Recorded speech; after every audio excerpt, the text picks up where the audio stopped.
ನಮಸ್ಕಾರ ಸ್ನೇಹಿತರೆ, ನಾನು ನಿಮ್ಮ ಮಲ್ಲು ಮುರುಗೋಡ್. ಇವತ್ತಿನ ತರಗತಿಯಲ್ಲಿ ಭಾರತ ಸಂವಿಧಾನದ 3ನೇ ಭಾಗಕ್ಕೆ ಸಂಬಂಧಪಟ್ಟಂತೆ ಮೂಲಭೂತ ಹಕ್ಕುಗಳ ಬಗ್ಗೆ ನೋಡೋಣ.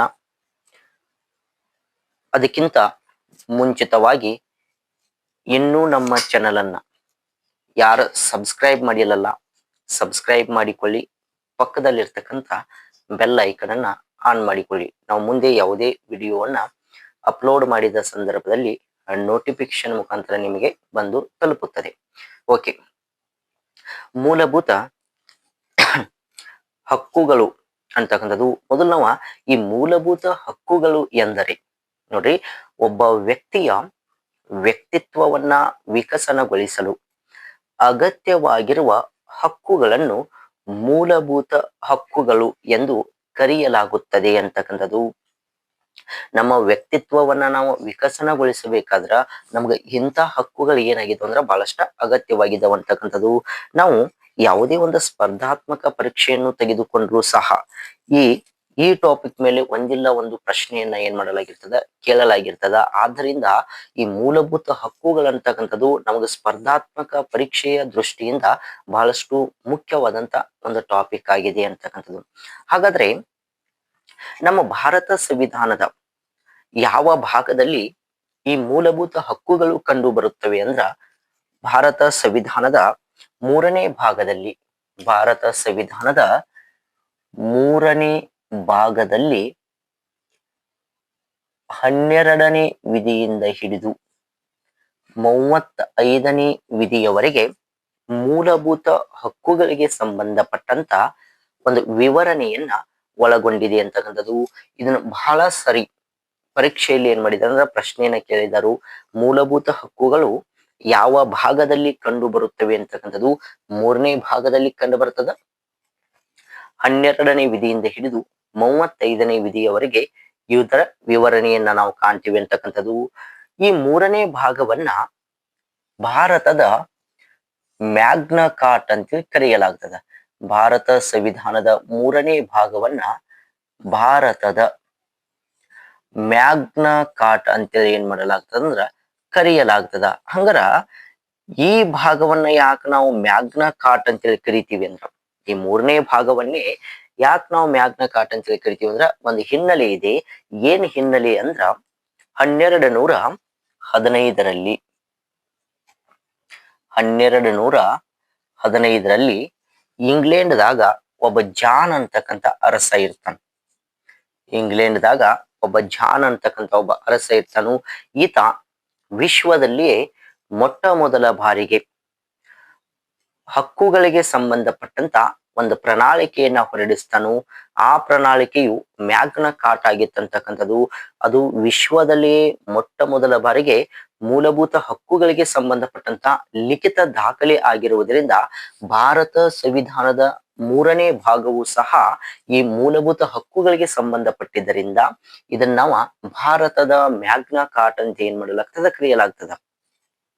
ಅದರ ಜೊತೆಗೆ ಈ ಭಾರತ ಸಂವಿಧಾನದಲ್ಲಿ ಇರ್ತಕ್ಕಂಥ ಈ ಮೂಲಭೂತ ಹಕ್ಕುಗಳನ್ನ ಯಾವ ದೇಶದಿಂದ ನಾವು ಎರವಲನ್ನ ಪಡೆದುಕೊಂಡಿದೀವಿ ಅಂದ್ರ ಅಮೇರಿಕಾ ದೇಶದಿಂದ ನಾವು ಎರವಲನ್ನ ಪಡೆದುಕೊಂಡಿದ್ದೀವಿ ಅಂತಕ್ಕಂಥದ್ದು. ಅದರ ಜೊತೆಗೆ ಮೂಲ ಸಂವಿಧಾನದಲ್ಲಿ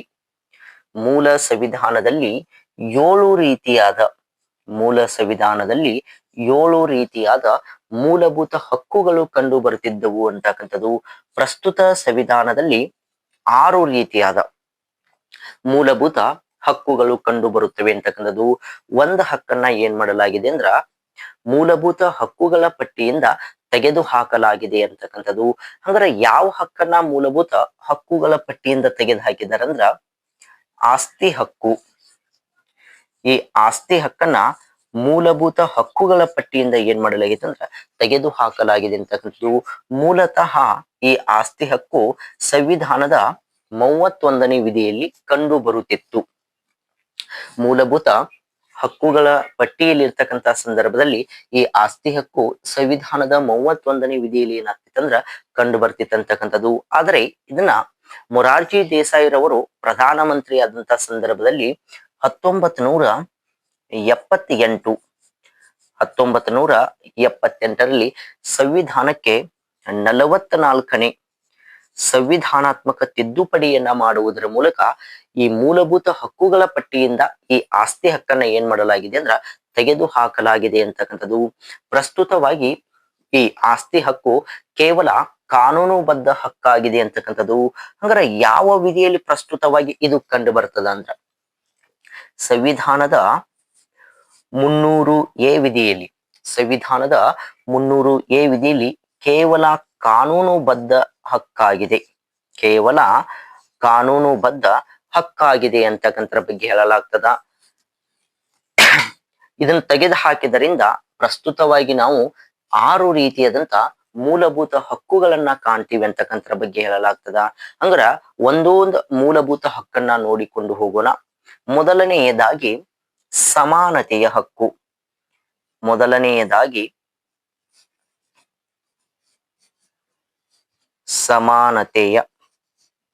ಸಮಾನತೆಯ ಹಕ್ಕು 14ನೇ ವಿಧಿಯಿಂದ ಹಿಡಿದು 18ನೇ ವಿಧಿ, 14ನೇ ವಿಧಿಯಿಂದ ಹಿಡಿದು 18ನೇ ವಿಧಿ ಅಂತಕ್ಕಂಥದ್ದು. ನಾವು ಪ್ರತಿಯೊಂದು ವಿಧಿಯ ಬಗ್ಗೆ ಏನ್ ಮಾಡ್ಬೇಕಾಗ್ತದ ಅರ್ಥೈಸಿಕೊಳ್ಬೇಕಾಗ್ತದ ಅಂತಕ್ಕಂಥದ್ದು. ಇವತ್ತಿನ ಪರೀಕ್ಷೆಗಳಲ್ಲಿ ಯಾವ ರೀತಿ ಕೇಳಲಾಗ್ತದಂದ್ರ ಒಂದು 4 ಸ್ಟೇಟ್ಮೆಂಟ್ ಗಳನ್ನ ನೀಡಲಾಗ್ತದ. ಆ ಸ್ಟೇಟ್ಮೆಂಟ್ ಗಳಲ್ಲಿ ಕೆಳಗೆ ಏನ್ ಮಾಡಲಾಗ್ತಂದ್ರ 1 ಹೇಳಿಕೆ ಸರಿಯಾಗಿದೆ, 2 ಹೇಳಿಕೆಗಳು ಸರಿಯಾಗಿವೆ, 3 ಹೇಳಿಕೆ ಸರಿಯಾಗಿವೆ, ಮೇಲಿನ ಎಲ್ಲಾ ಹೇಳಿಕೆಗಳು ಸರಿಯಾಗಿವೆ, ಹೀಗೆ ಆನ್ಸರ್ ಗಳನ್ನ ಏನ್ ಮಾಡ್ತದ ನೀಡ್ತಾರ ಅಂತಕ್ಕಂಥದ್ದು. ಅಂದ್ರೆ 4 ಹೇಳಿಕೆಗಳನ್ನ ಅಂದ್ರ 14ನೇ ವಿಧಿಯು ಕಾನೂನಿನ ಎದುರಿನಲ್ಲಿ ಸಮಾನತೆಯನ್ನ ತಿಳಿಸ್ತದ, 15 ತಾರತಮ್ಯ ನಿಷೇಧದ ಬಗ್ಗೆ ತಿಳಿಸ್ತದ, 17ನೇ ವಿಧಿ ಅಸ್ಪೃಶ್ಯತಾ ನಿವಾರಣೆ ಬಗ್ಗೆ ತಿಳಿಸ್ತದ. ಹಿಂಗ 4 ಸ್ಟೇಟ್ಮೆಂಟ್ ಗಳನ್ನ ಏನ್ ಮಾಡಲಾಗ್ತದ ಇವತ್ತಿನ ಸ್ಪರ್ಧಾತ್ಮಕ ಪರೀಕ್ಷೆಗಳಲ್ಲಿ ಕೇಳಲಾಗ್ತದ. ಆದ್ದರಿಂದ ಪ್ರತಿಯೊಂದು ವಿಧಿಯ ಬಗ್ಗೆ ನಾವು ಅರ್ಥೈಸಿಕೊಳ್ಳುವುದು ಬಹಳಷ್ಟು ಮುಖ್ಯವಾಗ್ತದ ಅಂತಕ್ಕಂಥದ್ದು. ಹಂಗಾರ ಒಂದೊಂದು ವಿಧಿಗಳನ್ನ ನಾವು ನೋಡಿಕೊಂಡು ಹೋಗೋಣ. ಮೊದಲನೆಯದಾಗಿ 14ನೇ ವಿಧಿ. ಮೊದಲನೆಯದಾಗಿ 14ನೇ ವಿಧಿ. ಹಾಗಾದ್ರೆ ಈ 14ನೇ ವಿಧಿ ಏನ್ ನಮಗೆ ತಿಳಿಸಿಕೊಡ್ತದಂದ್ರ ಕಾನೂನಿನ ಎದುರಿನಲ್ಲಿ ಎಲ್ಲರೂ ಸಮಾನರು ಮತ್ತು ಸಮಾನ ರಕ್ಷಣೆ, ಕಾನೂನು ಸಮಾನ ರಕ್ಷಣೆ ಅಂತಕ್ಕಂಥ ಒಂದು ಅಂಶವನ್ನ ನಾವು ಏನ್ ಮಾಡಿದೆ ಅಂದ್ರ ಒಳಗೊಂಡಿದೆ ಅಂತಕ್ಕಂಥದ್ದು. ಕಾನೂನಿನ ಎದುರಿನಲ್ಲಿ ಎಲ್ಲರೂ ಸಮಾನರು ಮತ್ತು ಕಾನೂನ ಸಮಾನ ರಕ್ಷಣೆ ಅಂತಕ್ಕಂಥ ಅಂಶಗಳನ್ನ ಒಳಗೊಂಡಿದೆ ಅಂತಕ್ಕಂಥದ್ದು 14ನೇ ವಿಧಿಯಲ್ಲಿ. ಅಂದ್ರ ಪ್ರತಿಯೊಬ್ಬ ವ್ಯಕ್ತಿಯೂ ಕೂಡ ಕಾನೂನಿಗಿಂತ ಯಾರೂ ಕೂಡ ಶ್ರೇಷ್ಠರಿಲ್ಲ ಅಂತಕ್ಕಂಥದ್ದು. ಕಾನೂನಿನ ಎದುರಿನಲ್ಲಿ ಪ್ರತಿಯೊಬ್ಬ ವ್ಯಕ್ತಿಯು ಶ್ರೀಮಂತರಾಗಿರ್ಲಿ ಬಡವರಾಗಿರ್ಲಿ ಯಾವುದೇ ವ್ಯಕ್ತಿ ಆಗಿದ್ರು ಸಹ ಅದರ ಎದುರಿನಲ್ಲಿ ಏನಾಗ್ತದ ಸಮಾನತೆಯನ್ನ ನಾವು ಏನ್ ಮಾಡ್ತೀವಿ ಕಾಣ್ತೀವಿ ಅಂತಕ್ಕಂಥದ್ದು. ಇಂಥ ಕಾನೂನಿನ ಎದುರಿನಲ್ಲಿ ಸಮಾನತೆ ಅಂತಕ್ಕಂಥ ಒಂದು ಅಂಶವನ್ನ ನಾವು ಇಂಗ್ಲೆಂಡ್ ಸಂವಿಧಾನದಿಂದ ಏನ್ ಮಾಡಿದೀವಿ ಅಂದ್ರ ಎರವಲನ್ನ ಪಡೆದುಕೊಂಡಿದ್ದೀವಿ. ಅದರ ಜೊತೆಗೆ ಕಾನೂನಿನ ಸಮಾನ ರಕ್ಷಣೆ ಅಂತಕ್ಕಂಥ ಒಂದು ಪರಿಕಲ್ಪನೆಯನ್ನ ಅಮೆರಿಕ ಸಂವಿಧಾನದಿಂದ ನಾವು ಎರವಲನ್ನ ಪಡೆದುಕೊಂಡಿದ್ದೀವಿ ಅಂತಕ್ಕಂಥದ್ದು. ಇದು 14ನೇ ವಿಧಿಯಲ್ಲಿ ಕಂಡು ಬರ್ತಕ್ಕಂಥ ಒಂದು ಅಂಶ ಅಂತಕ್ಕಂಥದ್ದು. ಇನ್ನು 15ನೇ ವಿಧಿ ಅಂದಾಗ 15ನೇ ವಿಧಿ ಏನ್ ತಿಳಿಸಿಕೊಡ್ತದಂದ್ರ ತಾರತಮ್ಯ ನಿಷೇಧದ ಬಗ್ಗೆ ಏನ್ ಮಾಡ್ತದ ತಿಳಿಸಿಕೊಡ್ತದ. ತಾರತಮ್ಯ ನಿಷೇಧ ಅಂದ್ರ ಯಾವುದರ ಆಧಾರದ ಮೇಲೆ ತಾರತಮ್ಯ ನಿಷೇಧ ಅಂತಕ್ಕಂಥ ನೋಡ್ರಿ, ಧರ್ಮ, ಜಾತಿ, ಜನಾಂಗ, ಲಿಂಗ, ಜನ್ಮಸ್ಥಳ ಇವುಗಳ ಆಧಾರದ ಮೇಲೆ ತಾರತಮ್ಯ ಮಾಡುವುದನ್ನ ಏನ್ ಮಾಡ್ತದಂದ್ರ ಈ 15ನೇ ವಿಧಿಯು ನಿಷೇಧಿಸ್ತದ ಅಂತಕ್ಕಂಥದ್ದು. ಧರ್ಮ, ಜಾತಿ, ಜನಾಂಗ, ಲಿಂಗ, ಜನ್ಮಸ್ಥಳ ಇವುಗಳ ಆಧಾರದ ಮೇಲೆ ತಾರತಮ್ಯ ಮಾಡುವುದನ್ನ ಏನ್ ಮಾಡ್ತದಂದ್ರ ಈ ವಿಧಿಯು ನಿಷೇಧಿಸ್ತದ ಅಂತಕ್ಕಂಥದ್ದು. ಇನ್ನ 16ನೇ ವಿಧಿ ಅಂದಾಗ ಸಂವಿಧಾನದ 16ನೇ ವಿಧಿ ಇದು ಸಾರ್ವಜನಿಕ ಉದ್ಯೋಗದಲ್ಲಿ ಸಮಾನ ಅವಕಾಶವನ್ನ ಒದಗಿಸುತ್ತದೆ ಅಂತಕ್ಕಂಥದ್ದು. ಸಾರ್ವಜನಿಕ ಉದ್ಯೋಗದಲ್ಲಿ ಸಮಾನ ಅವಕಾಶದ ಬಗ್ಗೆ ಏನ್ ಮಾಡ್ತದಂದ್ರ ನಮಗ 16ನೇ ವಿಧಿಯು ತಿಳಿಸಿಕೊಡ್ತದ ಅಂತಕ್ಕಂಥದ್ದು. ಇನ್ನ 17ನೇ ವಿಧಿ ಇದು ಇಂಪಾರ್ಟೆಂಟ್. ಪ್ರತಿ ಬಹಳಷ್ಟು ಪರೀಕ್ಷೆಗಳಲ್ಲಿ ಏನ್ ಮಾಡಲಾಗಿದೆ ಅಂದ್ರ ಈ ವಿಧಿಯನ್ನ ಕೇಳಿದಾರ ಅಂತಕ್ಕಂಥದ್ದು. 17ನೇ ವಿಧಿ ಅಸ್ಪೃಶ್ಯತೆ ನಿವಾರಣೆಯ ಬಗ್ಗೆ ಏನ್ ಮಾಡ್ತದ ಇದು ತಿಳಿಸಿಕೊಡ್ತದ. ಅಂದ್ರ 17ನೇ ವಿಧಿಯು ಅಸ್ಪೃಶ್ಯತೆಯನ್ನ ನಿವಾರಣೆ ಮಾಡ್ತಕ್ಕಂಥ ಒಂದು ಉದ್ದೇಶವನ್ನ ಇಟ್ಟುಕೊಂಡಿದೆ ಅಂತಕ್ಕಂಥದ್ದು. ಆದ್ದರಿಂದಲೇ ನಮ್ಮ ಆದ್ದರಿಂದಲೇ ಭಾರತ ಸಂವಿಧಾನ ಆದ್ದರಿಂದಲೇ ಭಾರತ ಸಂವಿಧಾನ ಸಂಸತ್ ಏನ್ ನಮ್ಮಲ್ಲಿ ಸಂಸತ್ ಕಂಡು ಬರ್ತದಲ್ಲ, ಇದು ಅಸ್ಪೃಶ್ಯತೆಯನ್ನ ನಿವಾರಣೆಗೊಳಿಸುವ ಸಲುವಾಗಿ ಒಂದು ಕಾಯ್ದೆಯನ್ನ ಏನ್ ಮಾಡ್ತದಂದ್ರ ಜಾರಿಗೊಳಿಸ್ತದ.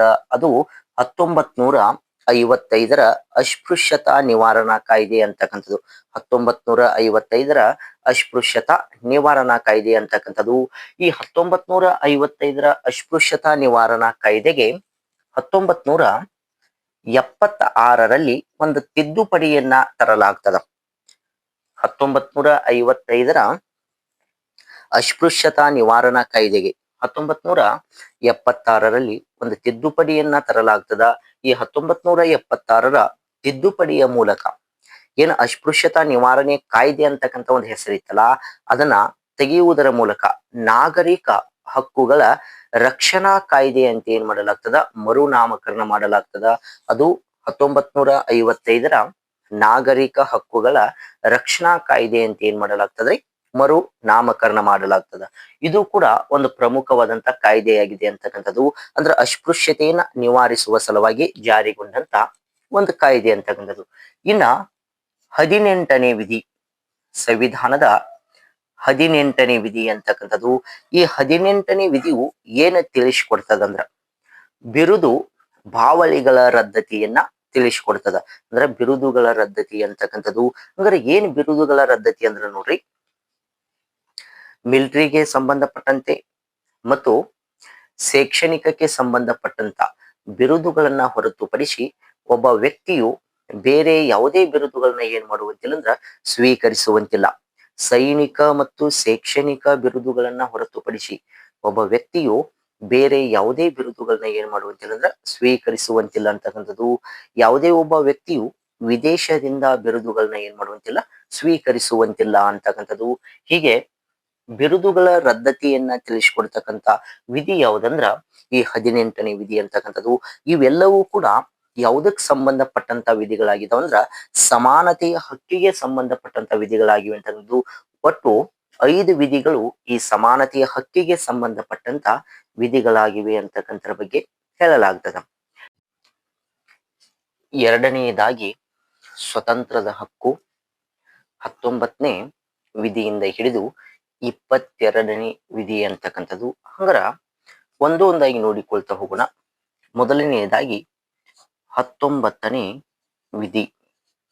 19ನೇ ವಿಧಿ, ಈ 19ನೇ ವಿಧಿಯು 6 ರೀತಿಯಾದ ಸ್ವತಂತ್ರಗಳ ಬಗ್ಗೆ ನಮಗೆ ತಿಳಿಸಿಕೊಡುತ್ತದೆ. 19ನೇ ವಿಧಿಯು 6 ರೀತಿಯಾದ ಸ್ವತಂತ್ರಗಳ ಬಗ್ಗೆ ನಮ್ಗೆ ಏನ್ ಮಾಡ್ತದೆ, ತಿಳಿಸಿಕೊಡ್ತದ. ಆ 6 ರೀತಿಯಾದ ಸ್ವತಂತ್ರಗಳು ಯಾವ್ಯಾವೆಂದರೆ, ಒಂದು ವಾಕ್ ಮತ್ತು ಅಭಿವ್ಯಕ್ತಿ ಸ್ವತಂತ್ರ, ಸಭೆ ಸೇರುವ ಸ್ವತಂತ್ರ, ಸಂಘ ಸ್ಥಾಪಿಸುವ ಸ್ವತಂತ್ರ, ಸಂಚರಿಸುವ ಸ್ವತಂತ್ರ, ನೆಲೆಸುವ ಸ್ವತಂತ್ರ, ಉದ್ಯೋಗ ಕೈಗೊಳ್ಳುವ ಸ್ವತಂತ್ರ. ಹಾಗಾದ್ರೆ ಇವುಗಳನ್ನ ನಾವು ಯಾವ ರೀತಿಯಾಗಿ ನೆನಪಿಟ್ಟುಕೊಳ್ಳೋದಂದ್ರ ನೋಡ್ರಿ, ಮೊದಲು ನಾವ ಮಾತನಾಡ್ತೀವಿ. ಒಂದ್ 10 ಜನ ಕೂಡಿ ಏನ್ ಮಾಡ್ತೀವಿ, ಮಾತನಾಡ್ತೀವಿ. ಏನಂತೇಳಿ ಮಾತನಾಡ್ತೀವಿ ಅಂದ್ರ ಒಂದು ಸಭೆಯನ್ನ ಸೇರುನು ಅಂತ ಏನ್ ಮಾಡ್ತೀವಿ, ಮಾತನಾಡ್ತೀವಿ. ಅದೇ ವಾಕ್ ಮತ್ತು ಅಭಿವ್ಯಕ್ತಿ ಸ್ವತಂತ್ರ. ಸಭೆ ಸೇರುನು ಅಂತ ಮಾತನಾಡ್ತೀವಿ, ಸಭೆ ಸೇರ್ತೀವಿ. ಆ ಸಭೆಯಲ್ಲಿ ಒಂದು ನಿರ್ಣಯವನ್ನ ಕೈಗೊಳ್ತೀವಿ. ಏನ್ ನಿರ್ಣಯವನ್ನ ಕೈಗೊಳ್ತೀವಿ ಅಂದ್ರ ಸಂಘವನ್ನ ಸ್ಥಾಪನೆ ಮಾಡ್ತಾನೆ ಅಂತಕ್ಕಂಥ ಒಂದು ನಿರ್ಣಯವನ್ನ ಏನ್ ಮಾಡಲಾಗ್ತದ, ಕೈಗೊಳ್ಳಲಾಗ್ತದ. ಸಂಘವನ್ನು ಕೂಡ ಸ್ಥಾಪನೆ ಮಾಡಲಾಗ್ತದ. ಆ ಸಂಘ ಸ್ಥಾಪನೆ ಮಾಡಿದ ನಂತರ ಆ ಸಂಘದ ಪ್ರಚಾರಕ್ಕಾಗಿ ನಾವು ಏನ್ ಮಾಡ್ಬೇಕಾಗ್ತದ ಅಂದ್ರ ಸಂಚರಿಸಬೇಕಾಗ್ತದ. ಅದು ಸಂಚರಿಸುವ ಸ್ವತಂತ್ರ. ನಾವು ಸಂಚಾರ ಮಾಡಿ ಮಾಡಿ ನಮ್ಗೆ ಏನಾಗ್ತದಂದ್ರ ಬಹಳಷ್ಟ ಸುಸ್ತಾಗ್ತದ. ಅವಾಗ ನಾವ್ ಏನ್ ಮಾಡ್ತೀವಿ ಅಂದ್ರ ಒಂದು ಸ್ಥಳದಲ್ಲಿ ನೆಲೆಸ್ತೀವಿ. ಅದು ನೆಲೆಸುವ ಸ್ವತಂತ್ರ. ನಾವು ಒಂದು ಸ್ಥಳದಲ್ಲಿ ನೆಲೆಸಿದ ನಂತರ ನಮ್ಮ ಆಹಾರಕ್ಕಾಗಿ ನಾವ್ ಏನ್ ಮಾಡ್ಬೇಕಾಗ್ತದ, ದುಡಿಬೇಕಾಗ್ತದ. ಅದು ಉದ್ಯೋಗದ ಸ್ವತಂತ್ರ ಅಂತಕ್ಕಂದು. ಹೀಗೆ 19ನೇ ವಿಧಿಯಲ್ಲಿ ಒಂದು 6 ರೀತಿಯಾದ ಸ್ವತಂತ್ರಗಳು ಕಂಡು ಬರುತ್ತವೆ ಅಂತಕ್ಕಂಥರ ಬಗ್ಗೆ ಹೇಳಲಾಗ್ತದ. ಇನ್ನು 20ನೇ ವಿಧಿ, ಅಪರಾಧಿಗಳಿಗೆ ರಕ್ಷಣೆಯನ್ನ ಒದಗಿಸ್ತದ ಅಂತಕ್ಕಂದು. ಅಂದ್ರೆ 20ನೇ ವಿಧಿಯು ಯಾವ ರೀತಿಯಾಗಿ ಅಪರಾಧಿಗಳಿಗೆ ರಕ್ಷಣೆಯನ್ನ ಒದಗಿಸ್ತದಂದ್ರ, ನೋಡ್ರಿ, ಒಬ್ಬ ವ್ಯಕ್ತಿಯು ಯಾವ ಕಾಲಾವಧಿಯಲ್ಲಿ ಅಪರಾಧವನ್ನ ಮಾಡಿರ್ತಾನಲ್ಲ, ಆ ಕಾಲಾವಧಿಯಲ್ಲಿ ಅಸ್ತಿತ್ವದಲ್ಲಿರುವ ಕಾನೂನಿಗೆ ಅನುಗುಣವಾಗಿ ಆತನಿಗೆ ಏನ್ ಮಾಡ್ಬೇಕಂದ್ರ ಶಿಕ್ಷೆಯನ್ನ ನೀಡಬೇಕು.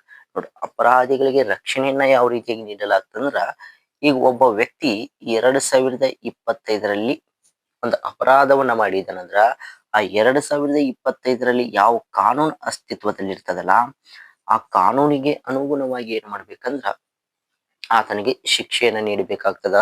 ಯಾವಾಗೋ ಹಿಂದಿನ ಕಾಲದಲ್ಲಿ ಒಂದು ಕಾನೂನಿತ್ತು, ಆ ಕಾನೂನಿನ ಮೂಲಕ ಶಿಕ್ಷೆಯನ್ನ ನೀಡ್ತೀವಿ ಅಂದ್ರ ಅದು ಏನ್ ಮಾಡೋದಿಲ್ಲ, ಈ 20ನೇ ವಿಧಿ ಅಂತ ಅಪರಾಧಿಗಳಿಗೆ ರಕ್ಷಣೆ ನೀಡ್ತದ ಅಂತಕ್ಕಂಥದ್ದು. ಇನ್ನು ಎರಡನೇದಾಗಿ, ಒಬ್ಬ ವ್ಯಕ್ತಿಗೆ ಒಂದು ಬಾರಿ ಮಾಡಿದ ಅಪರಾಧಕ್ಕೆ ಒಂದು ಬಾರಿ ಮಾತ್ರ ಏನ್ ಮಾಡ್ಬೇಕಂದ್ರ ಶಿಕ್ಷೆಯನ್ನ ನೀಡಬೇಕಾಗ್ತದ. ಒಬ್ಬ ವ್ಯಕ್ತಿಯು ಒಂದು ಬಾರಿ ಮಾಡಿದ ಅಪರಾಧಕ್ಕೆ ಒಂದು ಬಾರಿ ಮಾತ್ರ ಏನ್ ಮಾಡ್ಬೇಕಾಗ್ತಂದ್ರ ಶಿಕ್ಷೆಯನ್ನ ನೀಡಬೇಕಾಗ್ತದ. ಹೀಗೆ 19ನೇ ವಿಧಿಯು, 20ನೇ ವಿಧಿಯು ಅಪರಾಧಿಗಳಿಗೆ ಏನ್ ಮಾಡ್ತಂದ್ರ ರಕ್ಷಣೆಯನ್ನ ನೀಡ್ತದ ಅಂತಕ್ಕಂಥದ್ರ ಬಗ್ಗೆ ಹೇಳಲಾಗ್ತದ. ಇನ್ನ 21ನೇ ವಿಧಿ, ಸಂವಿಧಾನದ 21ನೇ ವಿಧಿ, ಜೀವಿಸುವ ಮತ್ತು ವೈಯಕ್ತಿಕ ಸ್ವತಂತ್ರ. ಜೀವಿಸುವ ಮತ್ತು ವೈಯಕ್ತಿಕ ಸ್ವತಂತ್ರ. ಕಾನೂನನ್ನ ಹೊರತುಪಡಿಸಿ ಒಬ್ಬ ವ್ಯಕ್ತಿಯ ಜೀವವನ್ನ ಕಸಿದುಕೊಳ್ಳುವ ಹಕ್ಕು ಯಾರಿಗೂ ಇಲ್ಲ ಅಂತಕ್ಕಂಥದ್ದು. ಇದು 21ನೇ ವಿಧಿಯಲ್ಲಿ ಕಂಡು ಬರ್ತಕ್ಕಂಥ ಒಂದು ಸ್ವತಂತ್ರ ಅಂತಕ್ಕಂಥದ್ದು. ಜೀವಿಸುವ ಮತ್ತು ವೈಯಕ್ತಿಕ ಸ್ವತಂತ್ರ ಅಂತಕ್ಕಂಥದ್ದು 21ನೇ ವಿಧಿಯಲ್ಲಿ. ಇನ್ನು 22ನೇ ವಿಧಿ, 22ನೇ ವಿಧಿ ಅಕ್ರಮ ಬಂಧನದ ರಕ್ಷಣೆ ಮತ್ತು ಈ ಕಳ್ಳ ಸಾಗಾಣಿಕೆಯನ್ನು ಏನ್ ಮಾಡ್ತಂದ್ರ ನಿಷೇಧಿಸ್ತದ. ಸೆರೆವಾಸದ ವಿರುದ್ಧ ರಕ್ಷಣೆಯನ್ನು ನೀಡ್ತದ. ಅಕ್ರಮ ಬಂಧನ, 22ನೇ ವಿಧಿ ಅಕ್ರಮ ಬಂಧನ ಮತ್ತು ಸೆರೆವಾಸದ ವಿರುದ್ಧ ರಕ್ಷಣೆಯನ್ನ ನೀಡ್ತಕ್ಕಂಥ ಕೆಲಸವನ್ನ ಮಾಡ್ತದ.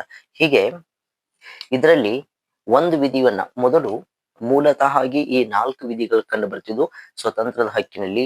ಆದರೆ ಪ್ರಸ್ತುತವಾಗಿ ಒಂದು ವಿಧಿಯನ್ನ ಹೆಚ್ಚಿಗೆ ಸೇರ್ಪಡೆ ಮಾಡಿದ್ರು. ಯಾವ ವಿಧಿ ಅಂದ್ರ ಅದು 21A ವಿಧಿ ಅಂತಕ್ಕಂಥದ್ದು. ಇದನ್ನ ಯಾವಾಗ ಸೇರ್ಪಡೆ ಮಾಡಿದಾರಂದ್ರ 2002ರಲ್ಲಿ 86ನೇ ಸಂವಿಧಾನಾತ್ಮಕ ತಿದ್ದುಪಡಿಯನ್ನ ಮಾಡುವುದರ ಮೂಲಕ, 2002ರಲ್ಲಿ ಸಂವಿಧಾನಕ್ಕೆ 86ನೇ ಸಂವಿಧಾನಾತ್ಮಕ ತಿದ್ದುಪಡಿಯನ್ನ ಮಾಡುವುದರ ಮೂಲಕ ಈ 21A ವಿಧಿಯನ್ನ ಏನ್ ಮಾಡಲಾಗಿತ್ತು ಅಂದ್ರ ಸಂವಿಧಾನಕ್ಕೆ ಸೇರ್ಪಡೆ ಮಾಡಲಾಗಿದೆ ಅಂತಕ್ಕಂಥದ್ದು. ಈ 21A ವಿಧಿ ಏನ್ ತಿಳಿಸಿಕೊಡ್ತದಂದ್ರ 6 ರಿಂದ 14 ವರ್ಷದೊಳಗಿನ ಮಕ್ಕಳಿಗೆ ಉಚಿತ ಮತ್ತು ಕಡ್ಡಾಯ ಶಿಕ್ಷಣದ ಬಗ್ಗೆ ಏನ್ ಮಾಡ್ತದಂದ್ರ ಇದು ತಿಳಿಸಿಕೊಡ್ತದ ಅಂತಕ್ಕಂಥದ್ದು.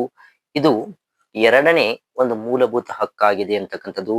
ಇನ್ನು 3ನೇ ಮೂಲಭೂತ ಹಕ್ಕು ಯಾವುದಂದ್ರ ಅದು ಶೋಷಣೆ ವಿರುದ್ಧ ಹಕ್ಕು. ಶೋಷಣೆ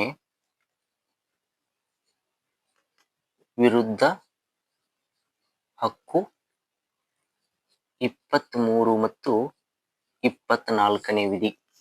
23 ಮತ್ತು 24ನೇ ವಿಧಿ, 2 ವಿಧಿಗಳು ಈ ಶೋಷಣೆ ವಿರುದ್ಧ ಹಕ್ಕಿನಲ್ಲಿ ಕಂಡು ಬರ್ತಾವ ಅಂತಕ್ಕಂಥದ್ದು. ಮೊದಲನೇದಾಗಿ 23ನೇ ವಿಧಿ. 23ನೇ ವಿಧಿ ಏನ್ ತಿಳಿಸಿಕೊಡ್ತದಂದ್ರ ಬಲವಂತದ ದುಡಿಮೆ ಅಥವಾ ಜೀತ ಪದ್ಧತಿಯನ್ನ ಏನ್ ಮಾಡ್ತದಂದ್ರ ಇದು ನಿಷೇಧಿಸ್ತದ. ಅಂದ್ರ 23ನೇ ವಿಧಿಯು ಬಲವಂತದ ದುಡಿಮೆ ಅಂದ್ರ ವೇತನ ಇಲ್ಲದೆ ದುಡಿಸಿಕೊಳ್ಳುವುದಾಗಿರ್ಬೋದು, ಅಥವಾ ಅವರ ಕಾರ್ಯದ ಅವಧಿಯನ್ನ ಮೀರಿ ಹೆಚ್ಚಿಗೆ ದುಡಿಸಿಕೊಳ್ಳುವುದಾಗಿರ್ಬೋದು. ಇವೆಲ್ಲವೂ ಕೂಡ ಬಲವಂತದ ದುಡಿಮೆ ಆಗ್ತಾವಂತಕ್ಕಂಥದ್ದು. ಅಂತ ಬಲವಂತದ ದುಡಿಮೆಯನ್ನ ಏನ್ ಮಾಡ್ತದಂದ್ರ ಈ 23ನೇ ವಿಧಿಯು ನಿಷೇಧಿಸ್ತದ ಅಂತಕ್ಕಂಥದ್ದು. ಇದರಲ್ಲಿ ಮತ್ತೊಂದು ವಿಧಿ ಯಾವ್ದಂದ್ರ 24ನೇ ವಿಧಿ. 24ನೇ ವಿಧಿ 24ನೇ ವಿಧಿ ಏನ್ ತಿಳಿಸಿಕೊಡ್ತದಂದ್ರ 14 ವರ್ಷದೊಳಗಿನ ಮಕ್ಕಳನ್ನು 14 ವರ್ಷದೊಳಗಿನ ಮಕ್ಕಳನ್ನು ಯಾವುದೇ ಅಪಾಯಕಾರಿ ಸ್ಥಳಗಳಲ್ಲಿ ನೇಮಿಸಿಕೊಳ್ಳುವಂತಿಲ್ಲ. 14 ವರ್ಷದೊಳಗಿನ ಮಕ್ಕಳನ್ನು ಯಾವುದೇ ಅಪಾಯಕಾರಿ ಸ್ಥಳಗಳಲ್ಲಿ ನೇಮಿಸಿಕೊಳ್ಳುವಂತಿಲ್ಲ ಅಂತಕ್ಕಂಥದ್ದು. ಈ ಎರಡೂ ವಿಧಿಗಳು ಶೋಷಣೆಗೆ ಸಂಬಂಧಪಟ್ಟಂತ ಒಂದು ಹಕ್ಕುಗಳಾಗಿವೆ ಅಂತಕ್ಕಂಥದ್ರ ಬಗ್ಗೆ ಹೇಳಲಾಗ್ತದ. ಇನ್ನ ನಾಲ್ಕನೇ ಒಂದು ಪ್ರಮುಖವಾದಂತಹ ಮೂಲಭೂತ ಹಕ್ಕು ಯಾವುದಂದ್ರ ಧಾರ್ಮಿಕ ಸ್ವತಂತ್ರದ ಹಕ್ಕು. ಧಾರ್ಮಿಕ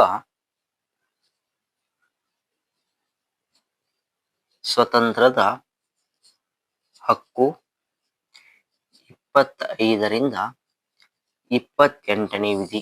25ರಿಂದ 28ನೇ ವಿಧಿ ಅಂತಕ್ಕಂಥದ್ದು ಅಂದ್ರ ಇವು ಧಾರ್ಮಿಕ ಸ್ವತಂತ್ರಕ್ಕೆ ಸಂಬಂಧಪಟ್ಟಂತ ವಿಧಿಗಳಾಗಿವೆ ಅಂತಕ್ಕಂಥದ್ದು.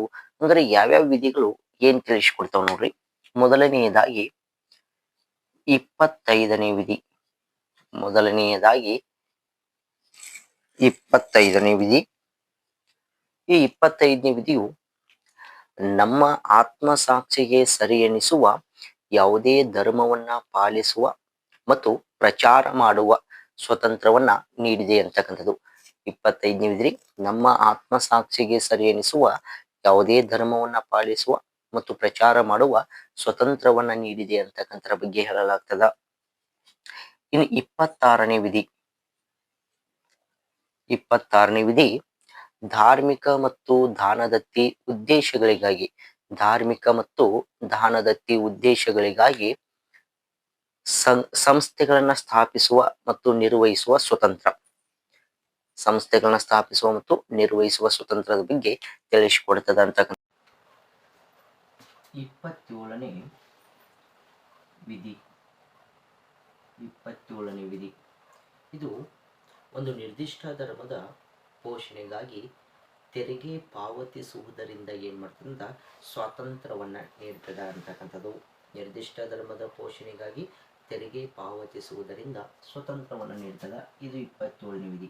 ಇನ್ನ 28ನೇ ವಿಧಿ ಕೇಂದ್ರ ಮತ್ತು ರಾಜ್ಯ ಸರ್ಕಾರದ ಪೂರ್ಣ ಅನುದಾನಕ್ಕೆ ಒಳಪಟ್ಟ ಯಾವುದೇ ಶೈಕ್ಷಣಿಕ ಸಂಸ್ಥೆಗಳಲ್ಲಿ ಧಾರ್ಮಿಕ ಬೋಧನೆಯನ್ನ ವಿದ್ಯಾರ್ಥಿಯ ಪೂರ್ವ ಅನುಮತಿ ಇಲ್ಲದೆ ಮಾಡುವಂತಿಲ್ಲ.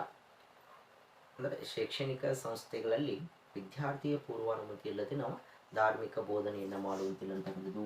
ಈ 4 ವಿಧಿಗಳು ಏನದವಲ್ಲ ಇವು ಧಾರ್ಮಿಕ ಸ್ವತಂತ್ರದ ಹಕ್ಕಿಗೆ ಸಂಬಂಧಪಟ್ಟಂತ ವಿಧಿಗಳಾಗಿವೆ ಅಂತಕ್ಕಂಥದ್ದು. ಇನ್ನ 5ನೇ ವಿಧಿ. 5ನೇ ಮೂಲಭೂತ ಹಕ್ಕು ಯಾವುದಂದ್ರ ಸಾಂಸ್ಕೃತಿಕ ಮತ್ತು ಶೈಕ್ಷಣಿಕ ಹಕ್ಕು. ಸಾಂಸ್ಕೃತಿಕ ಮತ್ತು ಶೈಕ್ಷಣಿಕ ಹಕ್ಕು 29 ಮತ್ತು 30ನೇ ವಿಧಿ. 29 ಮತ್ತು 30ನೇ ವಿಧಿ. ಈ 29ನೇ ವಿಧಿ ಸಂವಿಧಾನದ 29ನೇ ವಿಧಿಯು ಅಲ್ಪಸಂಖ್ಯಾತರ ಹಿತಾಸಕ್ತಿ ರಕ್ಷಣೆಯನ್ನ ಮಾಡ್ತದ. ಅಲ್ಪಸಂಖ್ಯಾತರ ಹಿತಾಸಕ್ತಿ ರಕ್ಷಣೆ 29ನೇ ವಿಧಿ. ಇನ್ನು 30ನೇ ವಿಧಿ ಅಲ್ಪಸಂಖ್ಯಾತರು ಶೈಕ್ಷಣಿಕ ಸಂಸ್ಥೆಗಳನ್ನು ಸ್ಥಾಪಿಸುವ ಮತ್ತು ನಿರ್ವಹಿಸುವ ಸ್ವತಂತ್ರದ ಬಗ್ಗೆ ತಿಳಿಸಿಕೊಡ್ತದ. ಅಲ್ಪಸಂಖ್ಯಾತರು ಶೈಕ್ಷಣಿಕ ಸಂಸ್ಥೆಗಳನ್ನು ಸ್ಥಾಪಿಸುವ ಮತ್ತು ನಿರ್ವಹಿಸುವ ಸ್ವತಂತ್ರ. ಈ 30ನೇ ವಿಧಿ ಆದ್ಮೇಲೆ 31ನೇ ವಿಧಿಯು ಆಸ್ತಿ ಹಕ್ಕಿಗೆ ಸಂಬಂಧಪಟ್ಟಂತದಾಗಿತ್ತು. ಆದರೆ ಇದನ್ನ ಏನ್ ಮಾಡಿದರು 1978ರಲ್ಲಿ 44ನೇ ಸಂವಿಧಾನಾತ್ಮಕ ತಿದ್ದುಪಡಿಯ ಮೂಲಕ ಏನ್ ಮಾಡಲಾಗೈತಿ ತೆಗೆದು ಹಾಕಲಾಗಿದೆ ಅಂತಕ್ಕಂಥದ್ದು. ಇನ್ನು 6ನೇ ಒಂದು ಮೂಲಭೂತ ಹಕ್ಕು ಯಾವುದಂದ್ರ ಸಂವಿಧಾನಾತ್ಮಕ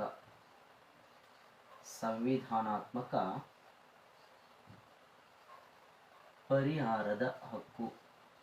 ಸಂವಿಧಾನಾತ್ಮಕ ಪರಿಹಾರದ ಹಕ್ಕು 32ನೇ ವಿಧಿ. ಇದು ಬಹಳ ಪ್ರಮುಖವಾದಂತಹ ಒಂದು ವಿಧಿ ಅಂತಕ್ಕಂಥದ್ದು.